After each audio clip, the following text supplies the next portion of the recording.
36,400,000. That is the expected number of intelligent civilizations in our galaxy, according to Drake's famous equation.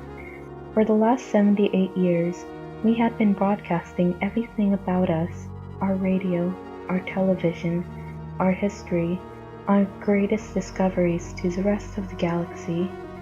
We had been shouting our existence at the top of our lungs to the rest of the universe, wondering if we were alone. 36 million civilizations, yet, in almost a century of listening, we hadn't heard a thing. We were alone. That was until about 5 minutes ago. The transmission came on every transcendental multiple of hydrogen's frequency that we're listening to. Transcendental harmonics, things like hydrogen's frequency times pi, don't appear in nature, so I knew it had to be artificial.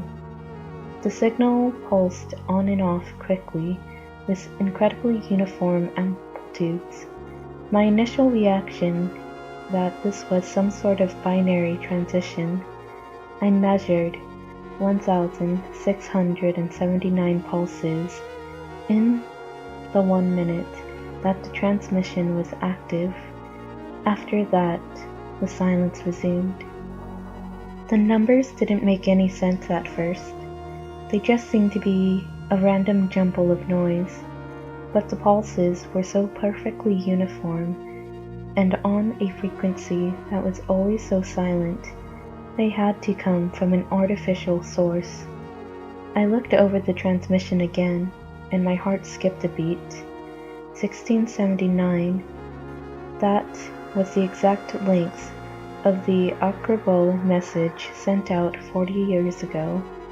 I excitedly started arranging the bits in the original 73 by 23 rectangle.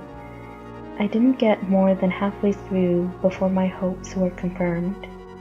This was the exact same message, the numbers in binary form 1 to 10, the atomic numbers of the elements that make up life, the formulas for our DNA nucleotides. Someone had been listening to us and wanted us to know they were there. Then it came to me. This original message was transmitted only 40 years ago. This means that life must be, at most, 20 light years away. A civilization within talking distance. This would revolutionize every field I have ever worked in: astrophysics, astrobiology, The signal is beeping again. This time, it is slow, deliberate even. It lasts just under 5 minutes, with a new bit coming in once per second. Though the computers are, of course, recording it, I started writing them down. 0, 1, 0, 1, 0, 1, 0, 0. I knew immediately this wasn't the same message as before. My mind races through the possibilities of what this could be.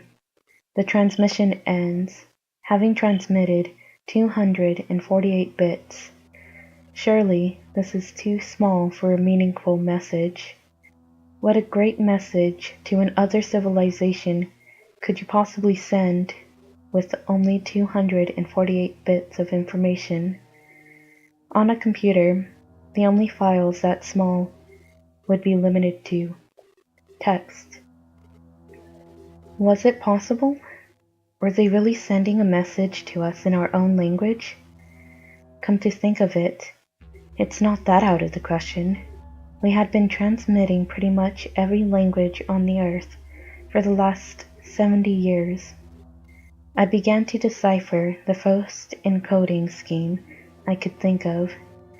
A, S, C, 1, 1, 0, 1, 0, 1, 0, 1, 0, 0. That's B. 0, 1, 1, 0, 0, 1, 0, 1, E. As I finish piecing together the message, my stomach sinks like an anchor. The words before me answer everything. Be quiet, or they will hear you.